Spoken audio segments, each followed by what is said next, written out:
Hi, and we're back. Welcome to day 2 of the Biennial of the Americas Sustainable Summit. I'm Flora Jane, the Interim Executive Director. We have another exciting day of programming and networking in store for you. Young leaders are powerful advocates for environmental social justice, and their voice matters now more than ever. Hi again, my name is Robin Swanheiser, and we're back day 2. Before we get started with this panel of young leaders, I am pleased to introduce our first speaker who will be reading some poems for us. Franklin Cruz is a Denver-based queer Latin poet whose work evokes themes of self-love, immigration, culture, nature, and intersectional identity. Welcome, Franklin Cruz, and following, we will be joined by our 4 young leaders speaking about the power of young leaders for change.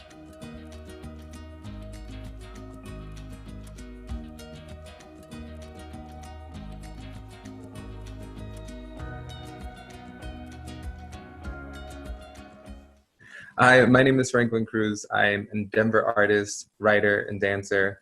I'm also a science educator, and I'm really excited to be here with y'all today to share some poems with y'all. Hopefully y'all enjoy them. If you are at all interested, you can find me on Instagram under fcruzunido. And this first poem I wrote was inspired by just realizing how deeply connected my family has always been to nature. So hopefully y'all enjoy. I saw my mom get lost in love in the sky. She stood in the streets, face praying with a smile. With the same look when she kisses my father, she was with nature. You could tell she was loving and praying by the way she closed her eyes to just be. My family loves nature, so much so that the wind has more than once been inspiration to my poems. Songs gave me purpose. I searched less because instinct was blessed on me. I became free naturally being myself. My pen kicking up the pages, brown blood running the ritual. Little thing creator did, like, how you gonna bless us like that? With the proof, with the luck to break barriers with our work, fresh rain and water, full bellies and hands to grip hope, the grace of another sun to live and right by. That's the magic message within us, telling us to surrender to nature. The one we cannot access with open eyes in one head. Let the earth show you how it's done. Pick up some trash on your way out, ride a bike, reduce your plastic and water use. Remember, it's for the sake of us all, and grow some food for yourself. Let the Walmart farms die off. Feed your soul with the good food from freed soil and buy chickens from Abuelita down the block. She feeds them with sunflower seeds and oats, leaves the veggies and fruit scraps out for snacks, and they never seen another chicken die. That Abuelita is good like that. Doesn't want the bad blood in the meat if you're gonna buy it from her. Don't you know, even when forgotten, the old ways is always around, hiding in the backyards of old souls, locked in cities and suburbs. Some families never forgot the good old days. They're the ones who till the ground in the back. They look at the trees and see a cousin. The sun is strong and they say thank you. People who stay up to see the same moon from yesterday. They try to count the raindrops before it becomes impossible, and have probably watched squirrels too long for anyone's good. For they're the great people who never forgot the mother, the earth that created all good food, sea that stirs the pot, wind that carries the message. They just stare up, always looking for answers to questions asked by someone long dead. We just showed up for the message. We're just looking to the wilderness inside us, always waiting for a call in the wind. And ain't that a trip? Like something that only happens in a magic forest or the magic desert, just the magic instinct in us all.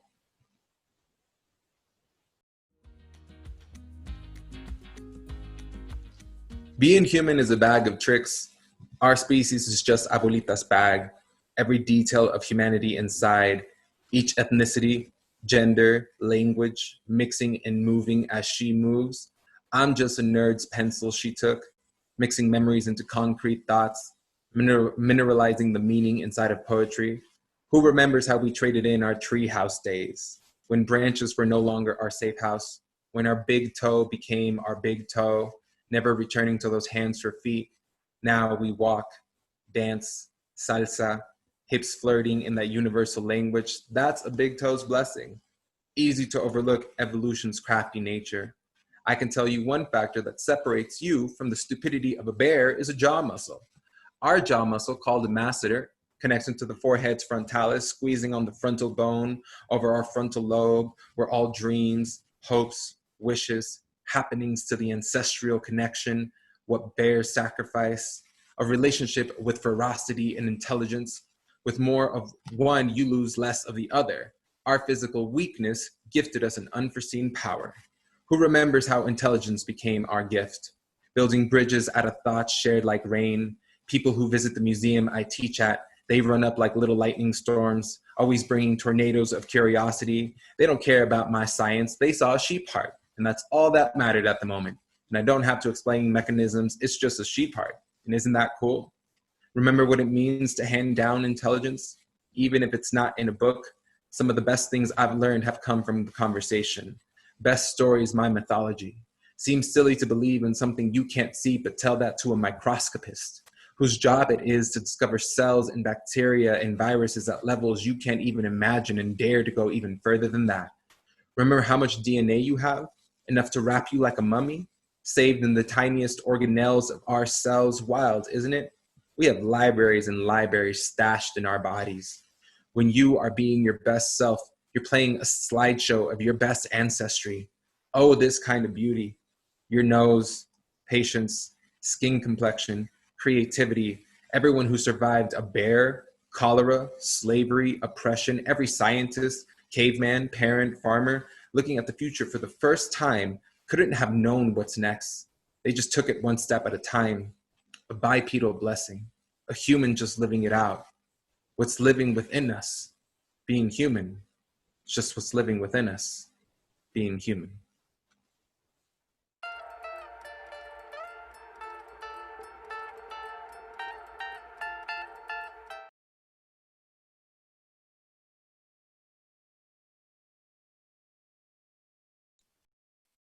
Hi, everyone. Wow, thank you so much, Franklin. That was incredible.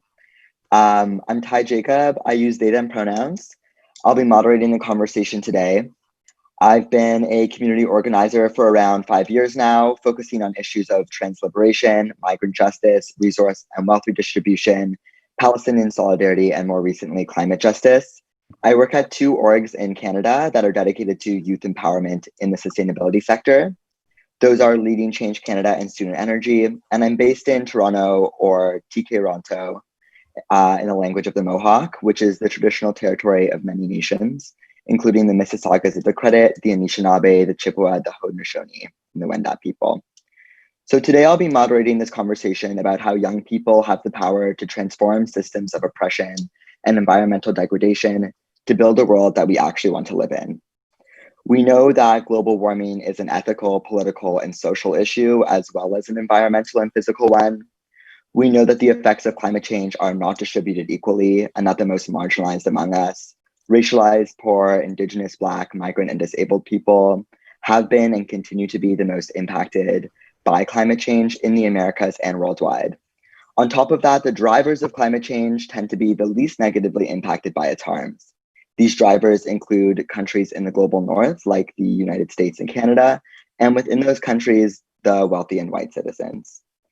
Young people in the environmental movement, especially those of us from groups that have been historically underrepresented in positions of power and leadership, raise the level of ambition, radically reimagine alternative systems, know how to implement unique localized solutions, and highly value incorporating solutions that take into account social justice and equity and diversity. Young people in the environmental movement, like these 3 panelists, have the power to radically reimagine how we go about driving sustainable change. Without further ado, I'd like to introduce our panelists, Esperanza Soledad Garcia, Jordan Chapman, and Christy Drutman. They will all now introduce themselves and say a little bit more about their work. And we'll start with Esperanza. Okay. Hello, everybody. My name is Esperanza Soledad Garcia. Also, a quick shout out to everybody who's here today and those that couldn't come. So if you're here today, you're probably getting this message for a reason. And shout out to all my ancestors and all those who came before all of us here today. Thank you to all that, all of them. My name is Esperanza Soledad Garcia. Some people call me Sole or Pozole. My folks come from Mora, Nuevo Mexico. My parents are Anthony and Sandra Garcia, Melendez Spice, to include my grandparents. And I'm 19 years old. I am a prayer runner here in Denver, Ute, Cheyenne, Arapaho occupied lands here in Denver, Colorado. I'm an artist of all forms, and I'm just a young person trying to help save this earth, I guess. I'm part of the Earth Guardians and the International Indigenous Youth Council. I myself am a Chicano Two-Spirit person, and I'm honestly very blessed to be here today and to share this message with these awesome panelists and folks right here. So I'll pass it on to whoever wants to go next.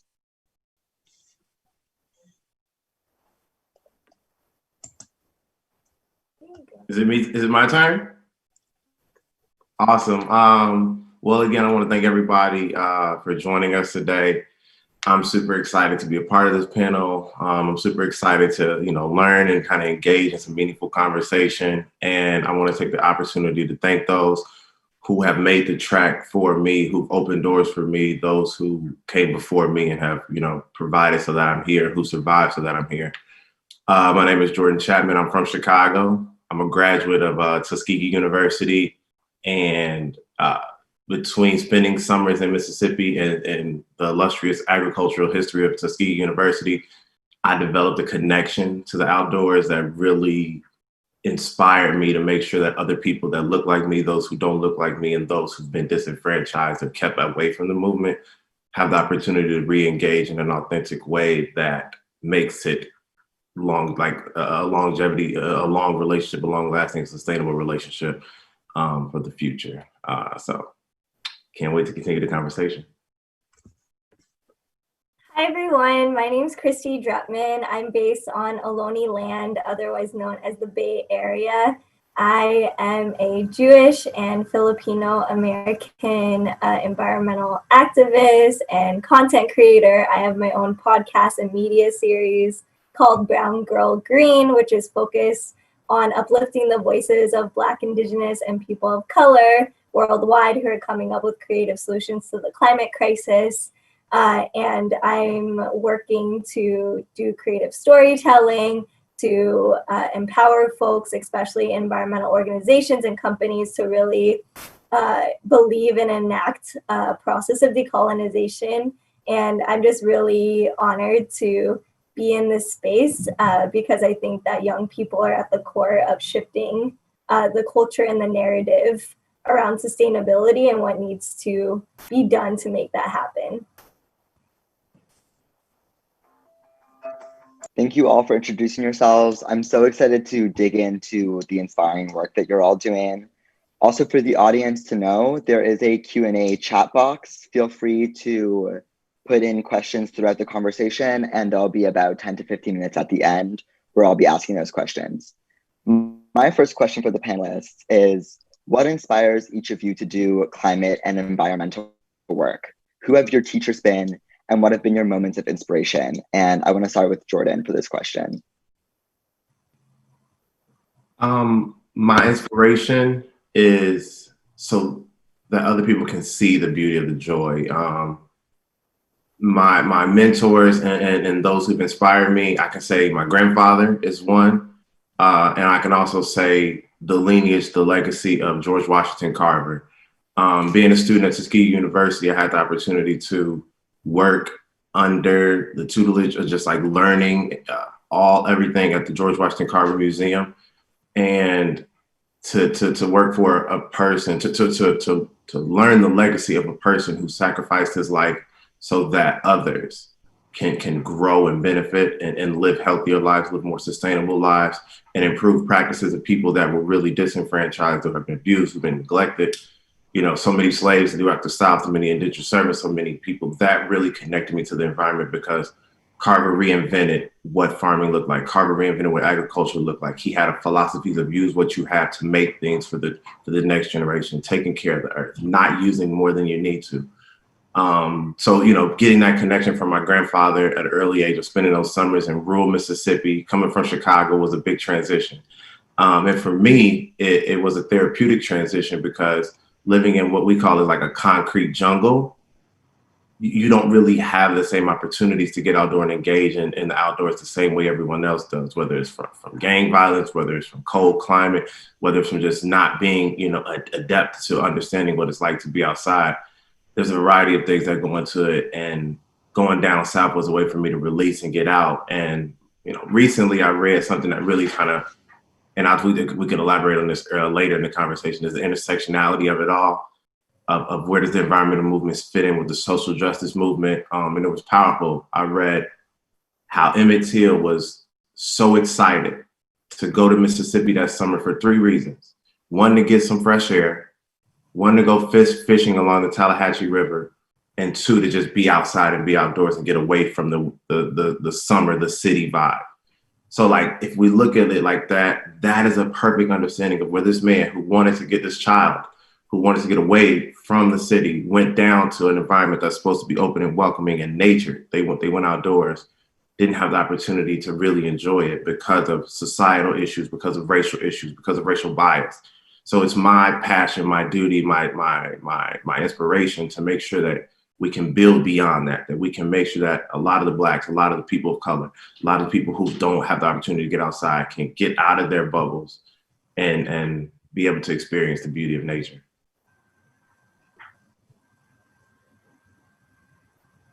Thank you, Jordan. Christy, do you want to answer next? Yeah, so I would say that for me, it's been a long journey, but basically I would say that when I was in university, basically I just didn't see anyone who looked like me in environmental spaces, especially other Filipino Americans. And even more so, just like wasn't learning about how my culture or my identities or my ethnicity, like any of it was fitting into the sustainability field. And I just wanted to explore what were the stories and the experiences that could make me feel actually more connected to those spaces, whether it be nature, whether it be climate activism. And yeah, more and more as I learned specifically about what's going on in the Philippines, especially because most people in the Philippines are on the front lines of the climate crisis, and their resilience and their power and like their desire to organize. And so many environmental activists out in the Philippines are getting killed right now by advocating for environmental justice, reporting on environmental issues. And that's always been very alarming for me to think about my privileges as a Filipino American, knowing that I have a responsibility within the diaspora to be able to raise my voice and use the tools I have to represent that space and to create more spaces that I didn't have access to when I was younger, when getting into this field, because I knew so many of my friends who identified as Black, Indigenous, and people of color in higher education in a lot of these white academic institutions who didn't feel comfortable in these spaces because they couldn't connect with the language or the information they were being delivered and left. And we don't want that. We want, as Jordan was saying, for more people to be included in this conversation because there is so much beauty and healing that could be found that we've been removed from, been ripped from due to colonization. And I want my storytelling and the work that I do to help bring more people back into that.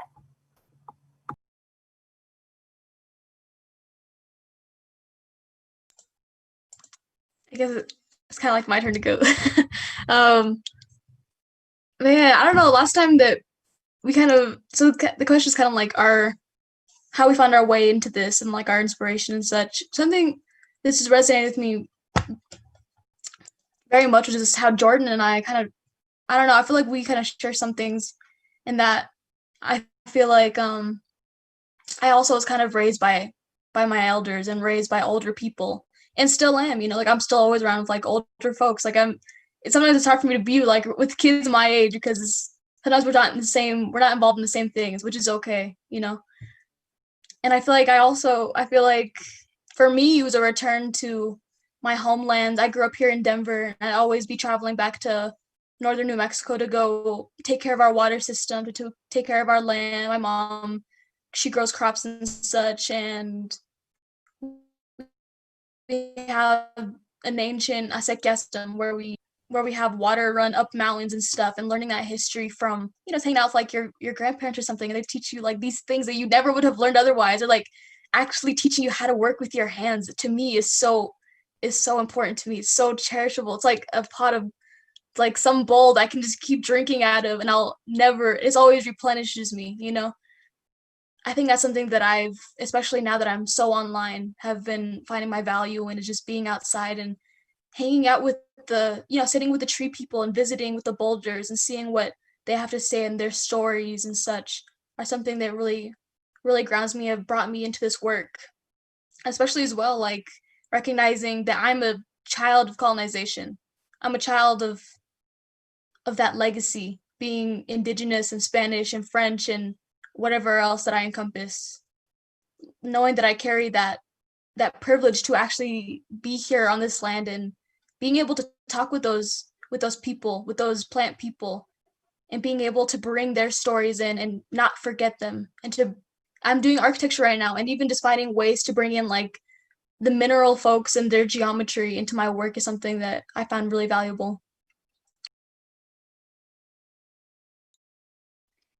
Thank you. So I think a theme across the work that inspires all of you is the fact that looking at the mainstream environmental movement, you're not necessarily seeing people talking about things or looking like you look like. And I mean, we know that the mainstream environmental movement today is mostly made up of white and wealthy people, to the exclusion of more diverse perspectives and knowledges. We also know that other non-white social movements exist to protect and advocate for the environment, like Indigenous land and water defenders and protesters and community organizers in places like Flint, Michigan.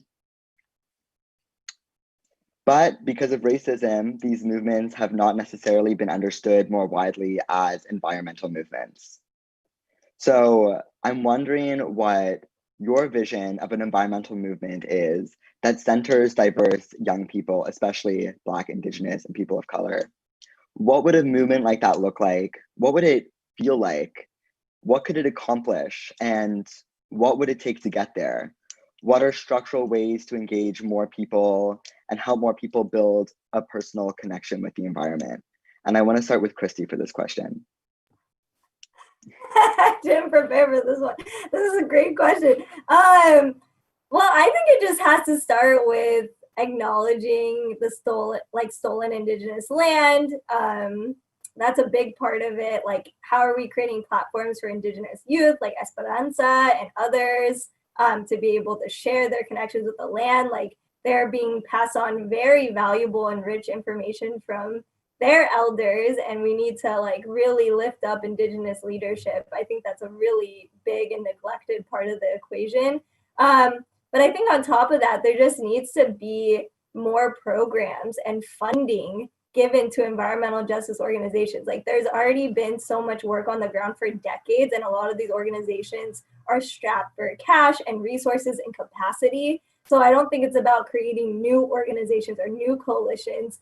I think it's about creating those intergenerational gaps, because we do have elders in fighting for these things and like clearly understand the intersectionality and have had to advocate for that. Whereas like for younger people, it's almost like we're, at least in these circles, it's intuitive and we are aware of it, and we're kind of like can naturally latch onto it. So it's like, how do we also like empower ourselves to validate that knowledge?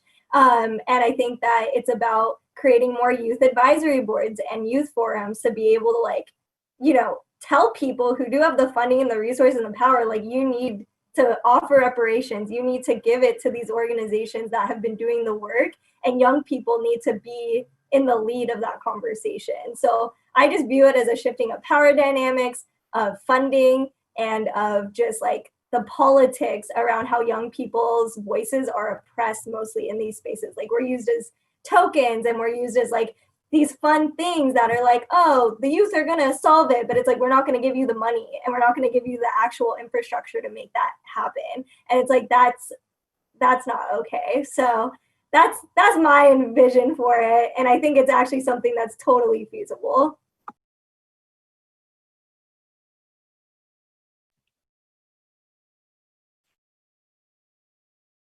I think, this is kind of a unique question. For me, my long-term vision is to not even have the need for an environmental movement because this is such a critical part of our life. We all, like, even when you disenfranchise some people and drop toxins near them and use unpractical farming practices, you're hurting everyone in the long run. So we must understand that we all have to be a part and care for the place that we live in. We need to take certain steps to make sure that we engage those who haven't been engaged. We need to make sure that we rectify the wrongs that we've done in regards to just illegal dumping and just all of these practices that happen in these communities of color. Like, your area code should not determine your environmental outlook. You should not, because you live in a certain area code, because you look a certain way, should not determine the environmental influences that you have to be impacted with. Your air should not be of a lesser quality. Your drinking water supply should not be of a lesser quality. We need to understand that when we have natural disasters occurring more often, when we have environmental issues that are happening everywhere, they are going to impact us. They are going to impact the people that we interact with. And it's important that we think about it holistically and understand it's not a white, black, yellow, orange, it's not a color movement. It's a planet. To have this, it's the only planet that we have, and we need to take advantage of it. I mean, we need to take care of it, and we need to take care of it right away. And that's going to start with going into communities and making sure that you rectify wrongs. I remember I worked with a nonprofit in South Carolina, and one of the issues is that language barrier. So you have a lot of people who lived in poor communities in South Carolina that were trying to help people in poor and what they call like public housing get out, like make their homes more economical for the winter. But there was also an opportunity to talk about climate change. So it's like, hey, during the summer months, we were like, have you had to use your air conditioner a lot this summer? They're like, yeah, my bill is running up. Well, there's a reason for that. Or how do I prepare for the winter when I only have X, Y, and Z? Well, there's ways you can cover your window seals. There's ways you can do this. And it's about changing that language. If you had people that didn't look like you that were going into these communities trying to tell you how to make your homes more energy efficient, how to become more sustainable in the ways that you do your living, it wouldn't resonate the same. But if you got people that look like you, that this is my auntie, let me talk to her this way, I know how to resonate, I know how to connect with her, you're going to see an impact, you're going to see a change in life. And this is where the youth play. The youth have to play a critical role because it is their world in the future. I mean, as my shirt says, the youth will build a better future. And it starts with the youth activating and taking more responsibility. And you all got to fight harder than us because it's your world that you have to live in the future. So I hope that kind of answers the question. Love it when Jordan speaks. Can I say that? You can tell it ain't no shell speaking. That's a being speaking through the shell, through the body. Jordan is speaking through the body. I love that. Someone told me study the Anunnaki. They're like, they come from inner space, or they're inner people, and it's the inner self that's speaking. It's not the body, not just the shells. It's the body speaking. On that note, of course, I'm a young person. I'm 19. I'm sorry, Jordan, you were saying something? No, you're good. I'm 19, and I just want to say, like, I don't represent all people. Also, a big shout out to somebody from Colombia, Senora Kelly Yasira Valencia, Afro Latina. Thank you for being here, Tasukamatli. Thank you. I think for me, it's very much mental. I feel like for me, it's kind of took some notes on it. For me, it's very mental. We live in this world, like we live in a petrochemical world where part of its toxicness is rooted in ourselves. In some ways, we are the machine. In some ways, we are the machine, and we're working, we're giving our energy, and we also hold toxins. We hold toxins, and that's kind of what self-destruction is in my perception. Like, it's toxins that bring us down, that bring our own communities down, you know? So I think a lot of it is just starting off mentally, reflecting ourselves and seeing what truly are we? What truly am I? What do I stand for? What are some principles that I hold? You know, and that comes from like a really like deep, also very sacred place to ask that. But because of these toxins that we carry, we take those toxins from ourselves, which colonialism has put onto us, and we're bringing it out into the natural world. Because before colonialism, many nations, many peoples, many non-human beings were doing this same thing. We're living their lives but recognizing their path in the wheel of life, recognizing where they stood in the whole universal wheel of life. And that kind of that to me reminds me of thinking coherently. It reminds me of thinking with your whole being and seeing how am I really, what am I really putting inside and what am I putting out, you know? Thinking coherently, like mind, body, spirit. What are we actually thinking? Recognizing all these different realities, all the different dimensions that we hold and that we live in. So thinking coherently, really like being not biased, but really looking at both sides and seeing where we actually land. And I think another piece of this, I'm sorry, I'm kind of going off track, but another piece of this is also people say land back. A lot of indigenous peoples and humans and people say land back. But when we really say land back, part of what when we say land back is saying giving the land back to themselves. Saying that we don't own the land. Because if you listen to many languages that are even English can be even English is like when you listen to some of these beautiful original languages, you can hear the shh and the gush and the from the leaves, the wind, the ksh, and the way that they sound. This is part of reimagining language and really putting it in a way that makes sense to us.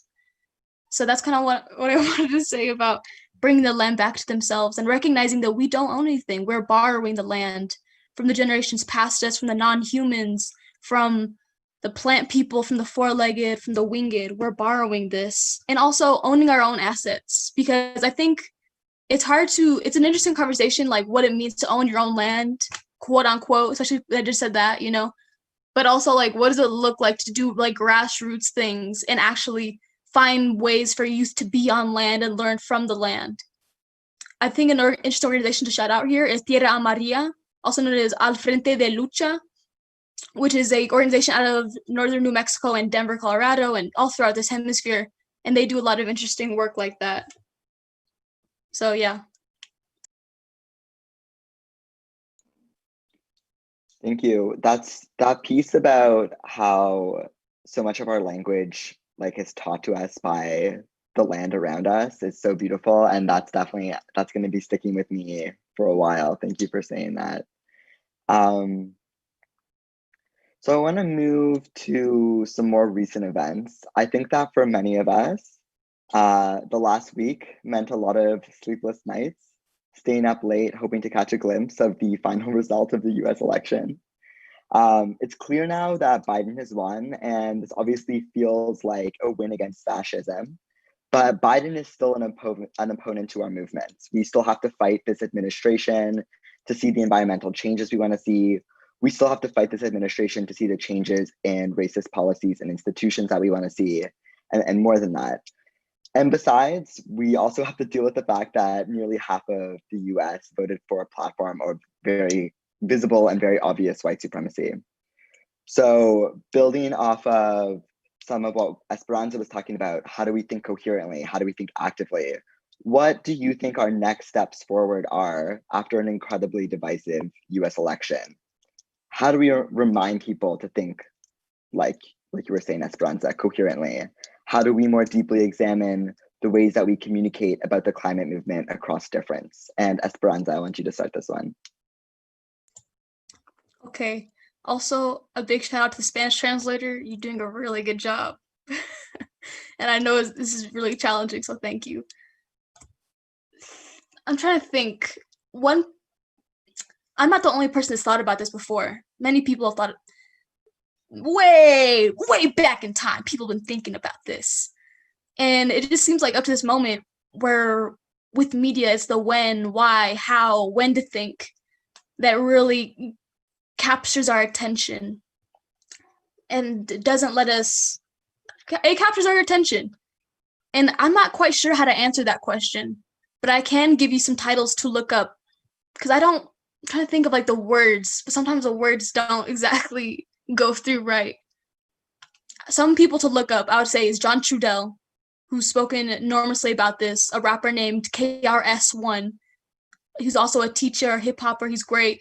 Look into him. Let me pass it on to my compas right here and see what they have to say. Maybe I'll learn a little something.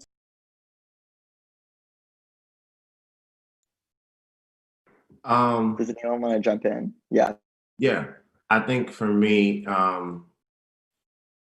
let's kind of hit it in a layered effect. I think for our youth, one thing that was inspiring to me is the passion that the youth are expressing over these past few weeks. They're letting their voice be known, they are activating, and they are mobilizing and putting their self on the front line to fight a cause. I saw that. It reminds me of the civil rights movements when you think about the sit-ins that went in across the South. These were youth-led movements where kids were coming together, spending their weekends, figuring out how to properly protest, understanding the laws, thinking about the bailouts, and essentially taking hold of what their future was going to look like. And they were tired of the future that their parents had survived, and they wanted to see something new, and they were willing to make a sacrifice to do that. So I think one step that we can do in help uniting us is activate our youth, mobilize our youth, and empower our youth. I think if we look at them, the youth really don't have that many differences yet. They're learning a lot of behavior from what they see from their families. And this is an opportunity to jump in before they actually start to embed. I am a Democrat, I'm a Republican. I stand on these values, which I really don't understand, but because my mother did it, because my father did it, I want to just align with this. But they really don't know what they're standing for. And I think what is an excellent transition into the next layer is that for that middle-aged group, that kind of 25 and up, is really figuring out how to stop using divisive language to talk about people that disagree with you.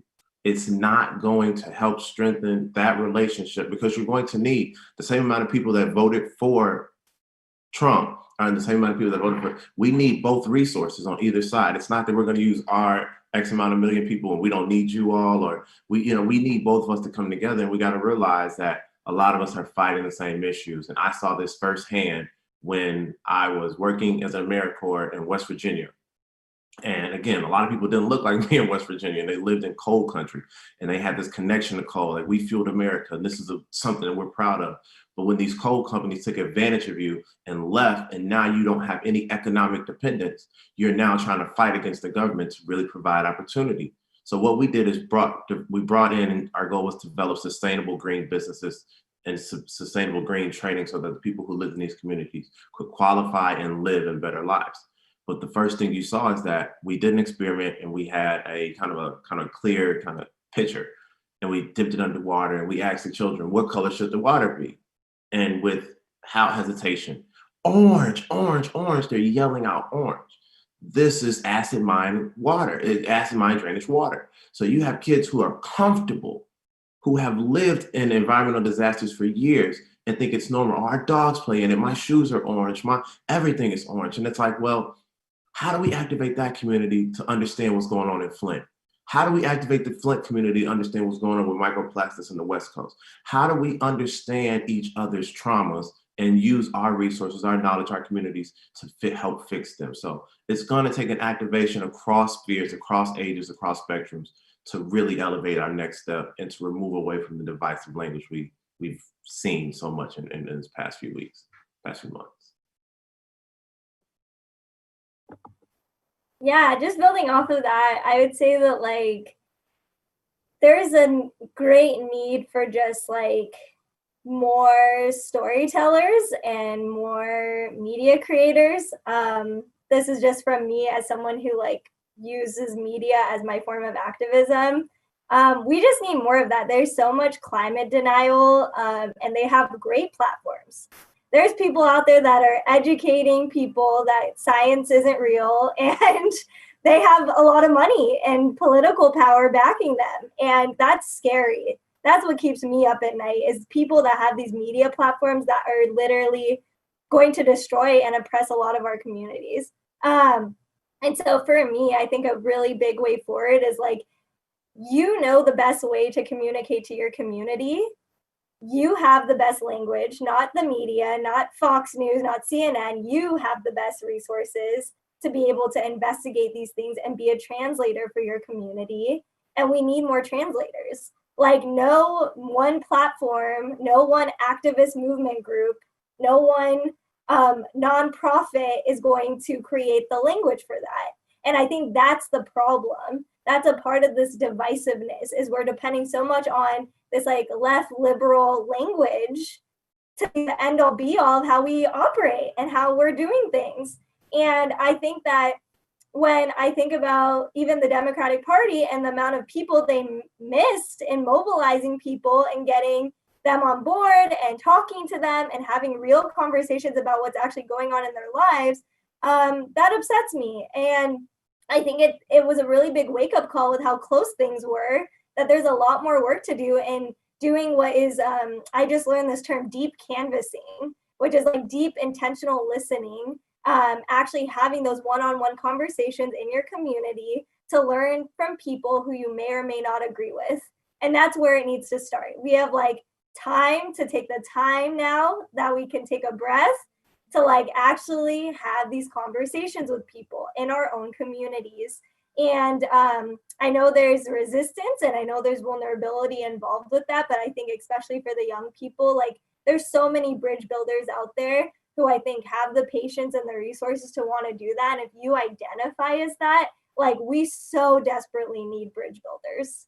And I just want to add on to that, that like, I think when I look at Florida and the fact that, yes, they voted not for Joe Biden, but like they voted for, a raise on the minimum wage. Like there's people voting on what people on the right might frame as like socialist policies, but ultimately it's thinking about the most oppressed in our country today, which are the workers, the working class.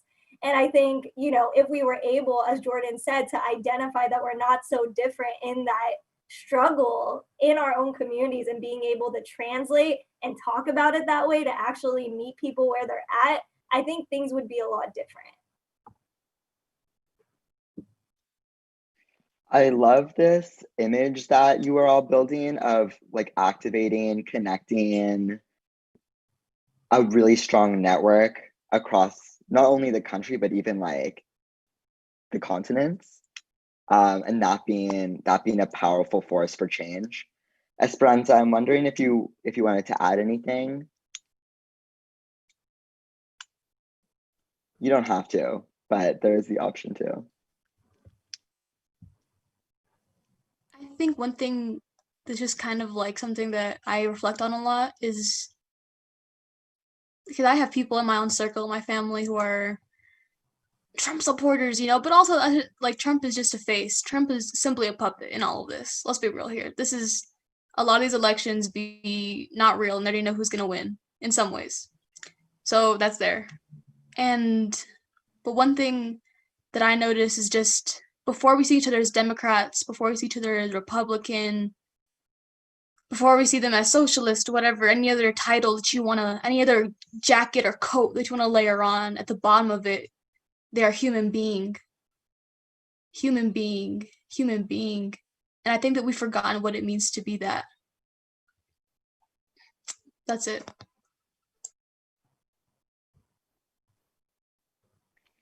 Thank you. There's so much wisdom amongst all of you. Thank you for all of you for sharing your thoughts. I have a final question for you today, and then we'll move to audience Q&A. So folks in the audience, feel free to throw some questions in the Q&A.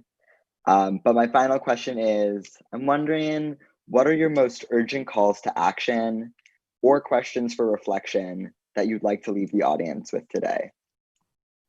And anyone that wants to hop in first can hop in first.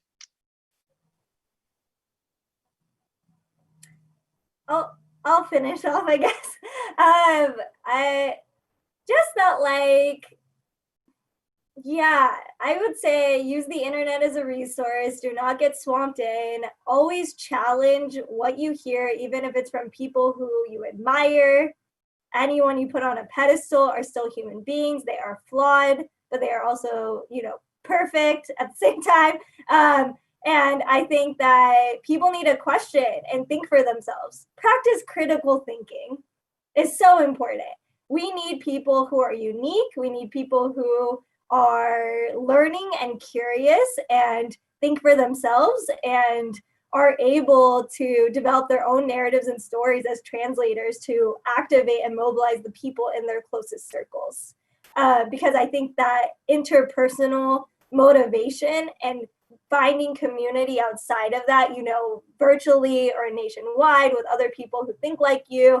Both of those things simultaneously are going to be very important in the next couple of years. So I just want people to know that they're not alone, that there's so many people out here that want to share their ideas and resources with you. And yeah, I'm happy to connect you with those people. So yeah, please stay in touch with all of us here.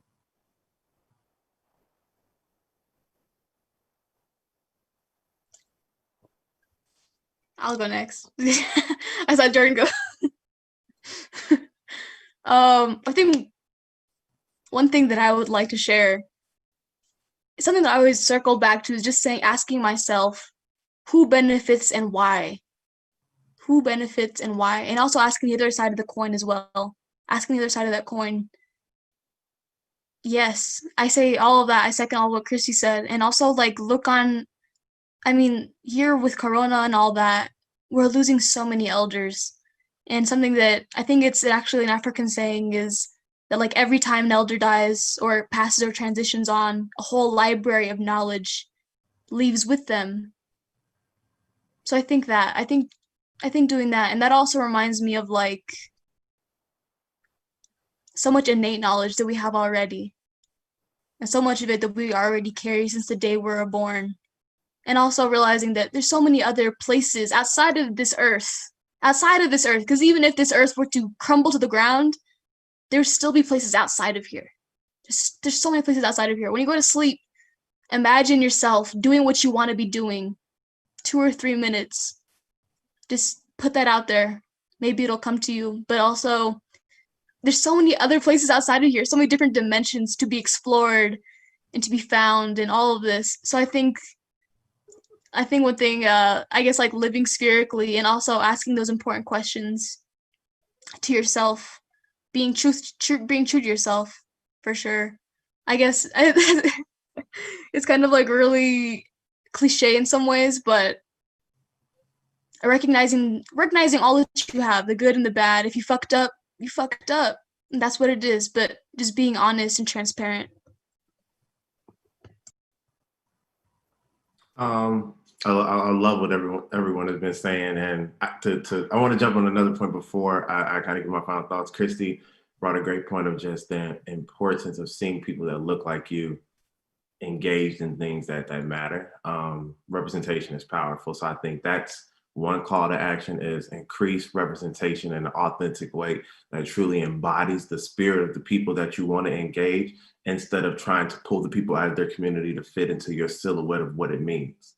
I think, and I love that this focus is the power of the youth. I go back to a quote that I believe Ted Kennedy gave at the funeral of Robert Kennedy, and the quote goes, "The answer is to rely on youth, not a time of life, but a state of mind, a temper of will, a quality of imagination, a predominance of courage over timidity, of an appetite for adventure over the love of ease." And I think that's what's needed in everybody, is that we've, especially in our older generation, and ourselves, and people who have been stuck in their ways, people who are losing hope, people who've lost their imagination.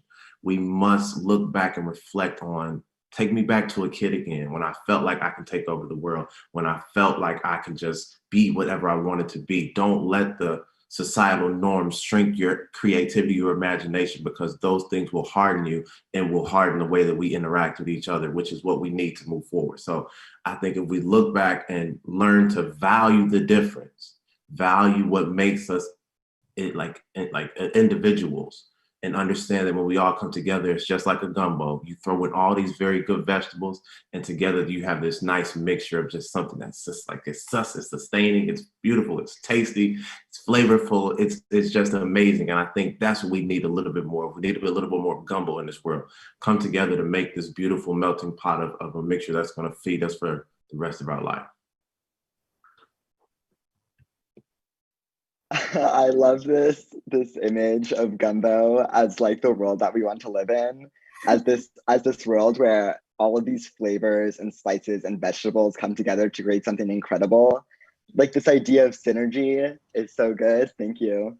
Okay, so we have time for a little bit of audience Q&A. Hopefully we can get to more than one question, but I'm gonna start with one. And this is from Megan.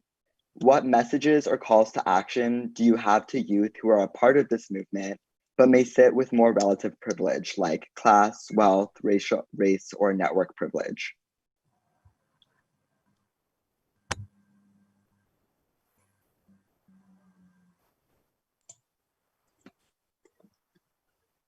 Actually, wait 1 second. Let me read that again, just so I know. Yeah, I'll say it again. I said it quite fast. What messages or calls to action do you have to youth who are a part of this movement, but may sit with more relative privilege? So class, wealth, race, or network privilege. I'd like to jump in. So, I mean, just to clarify, we're asking, the question is, how do those who are in the movement who have privilege of some sorts continue to be involved or to use your privilege? I mean, I got a perfect example. When I was working, when I had an internship opportunity to come to Patagonia, the rate was not reflective of what the cost of living was. So what happens? I can't take the internship because I don't have anywhere to stay because I don't make enough money, and the money that I would make would just leave me at zero at the end of the month. So one of the coworkers who has an extra bedroom who was like, hey, you could just stay in my place for free. Those are the things that enabled me to continue my journey. Like, those are the ways you can use your privilege, whether it's like, oh, I know somebody that can get you a job, or I know somewhere, like, talk to these people, get to know them, and use your privilege, your connections, your network to help lift somebody else up out of their situation. Yeah, I totally agree. Like, I think that if you have connections, especially to philanthropies, to foundations, to just like wealthier institutions, if your family is intergenerational wealth, and that's something that there's actually like a lot of young people right now, I'm forgetting the name of it, but there is a coalition of young people who do have like wealth and privilege that are trying to like, really do an active process of reparations, like trying to actually funnel intergenerational wealth into social change and progressive issues. So if you identify with that, there is a big community of people doing that. So try to find like-minded people that are doing that too, because maybe that's something you're interested in but don't know where to start. And there's a lot of people that can offer guidance on how to go about that. But I think on top of that, it's also about just like making space. So like if you notice that like a Black, Indigenous, or person of color like is in a room and they're not talking, or you can tell they're visibly uncomfortable with the energy in a space, like speak up, create that space for them and be like, hey, we haven't listened or heard from this person. We haven't given space for this person to talk. Like, this person's not even in a leadership role. Why is that? Like, ask those critical questions on the power dynamics, because at the end of the day, people are going to listen to you more than they're going to listen to me. So I think you need to step up and take responsibility on leveraging that to support those of us who can.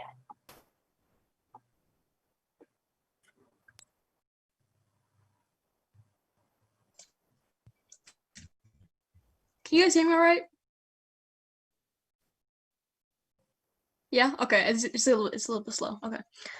One experience that really reminds me of this exactly is one time I was at a gathering of youth, a future.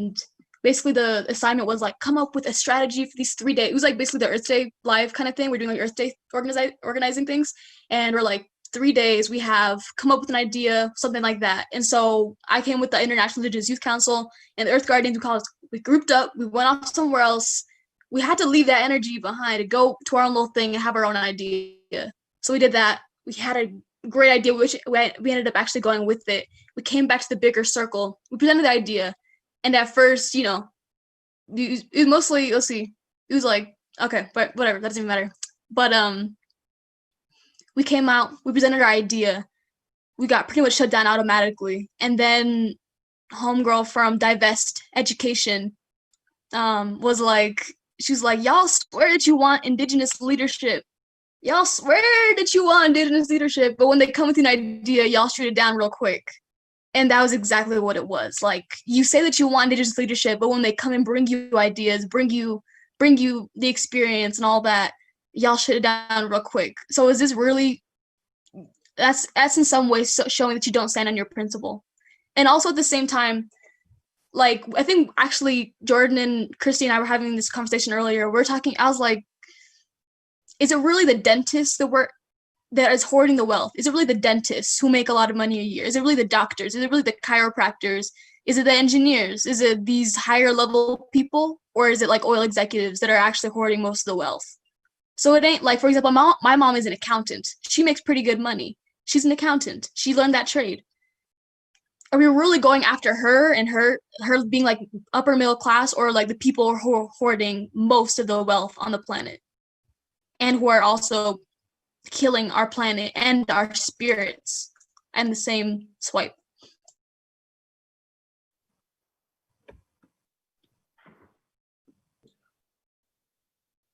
Yeah, for sure. I'm also just a quick plug for what Christy was talking about.